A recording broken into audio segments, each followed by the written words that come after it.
चंदा चमके चम चम चीखे चौकन्ना चोर, चिट्टी चाटे चीनी चटोरी चिन्नी खोर।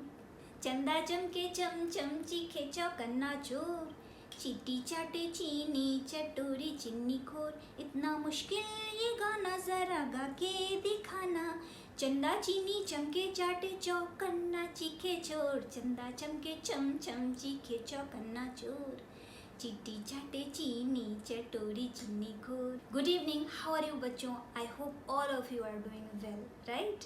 जी हाँ, मैं हूँ कल्पना और मैं आ गई हूँ एक नई कहानी के साथ। मैं लाती हूँ एक नई कहानी जिसमें होता है बहुत सारा एडवेंचर, बहुत सारा सस्पेंस, बहुत सारा moral values and at the end happy ending, है ना?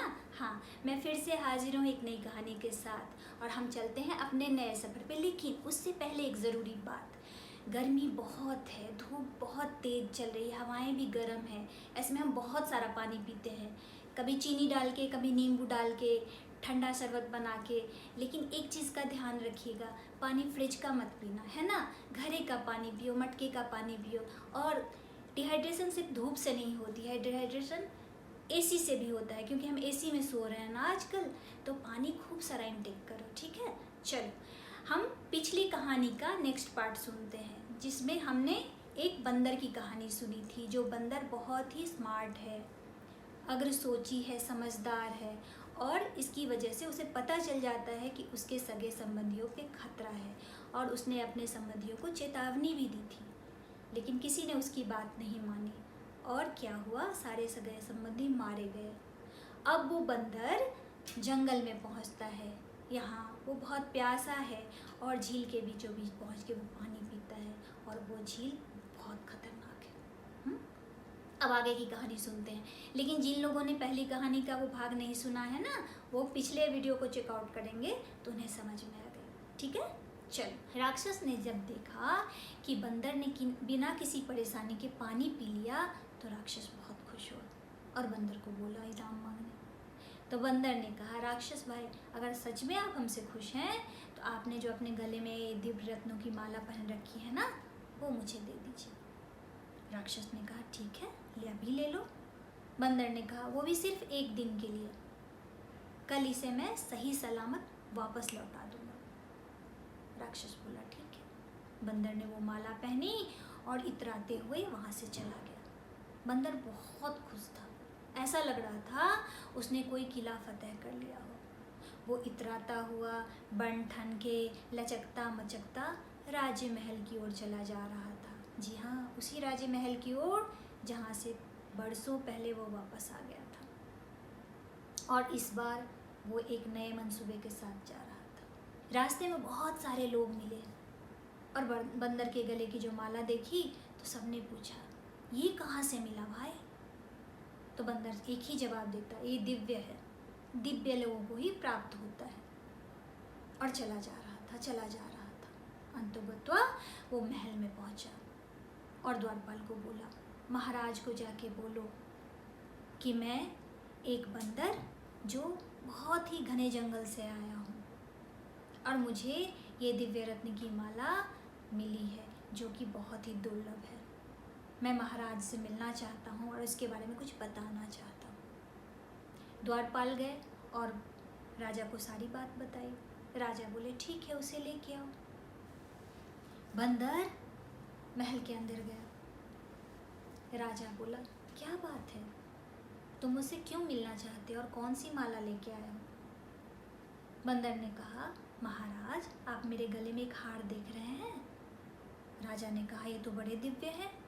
बंदर ने कहा, जी हाँ महाराज, ये दिव्य रत्नों से जड़ित माला है, ये बहुत ही दुर्लभ है, ये कुबेर के खजाना से मिला है मुझे। राजा ने कहा, कुबेर के खजाने से? बंदर ने कहा, हाँ। राजा ने कहा, ये खजाना कहाँ पे है? बंदर ने कहा, इसीलिए तो मैं यहाँ आपके पास आया हूँ, क्योंकि मैं बरसों आपका नमक खा चुका हूँ। तो राजा बोला, अच्छा।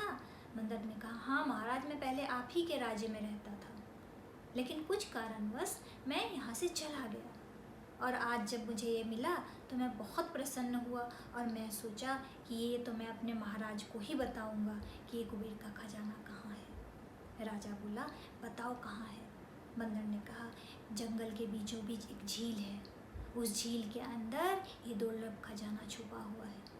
जो भी उस झील के अंदर जाएगा उसे ये खजाना मिलेगा। राजा बोला फिर मुझे वहाँ पे लेके चलो। बंदर ने कहा जी महाराज चलिए। राजा तैयार हो गया, रथ पर सवार होने लगे दोनों। बंदर ने कहा महाराज क्यों ना आप अपने सारे सगे संबंधों को ले लें, उन्हें भी ये प्राप्त हो जाएगा ना, कितना अच्छा रहेगा।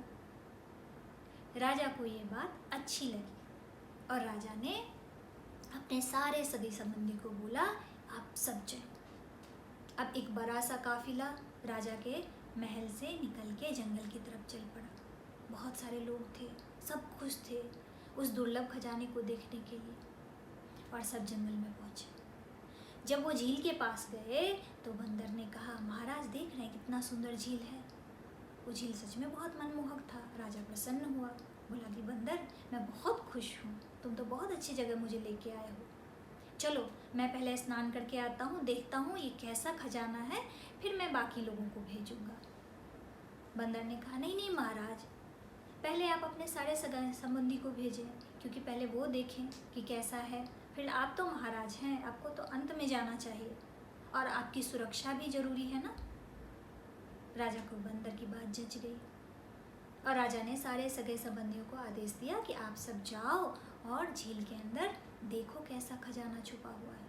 सारे सगे संबंधी चले गए और राजा बंदर के साथ अकेला बैठा था। बंदर राजा से बातें कर रहा था, राजा बंदर से बातें कर रहे थे।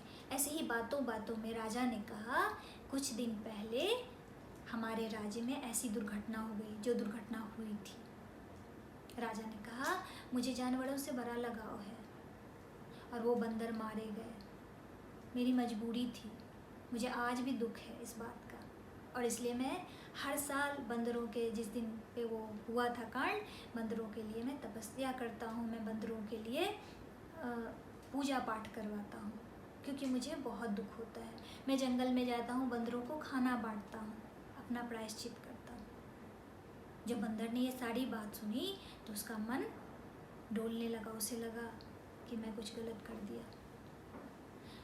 तभी राजा ने कहा बहुत देर हो गई, सुबह से दोपहर और दोपहर से शाम होने को आई, अब तक कोई नहीं आया है, क्या बात हो गई। बंदर ने कहा महाराज माफ़ कर दीजिए, कोई नहीं आएगा अब।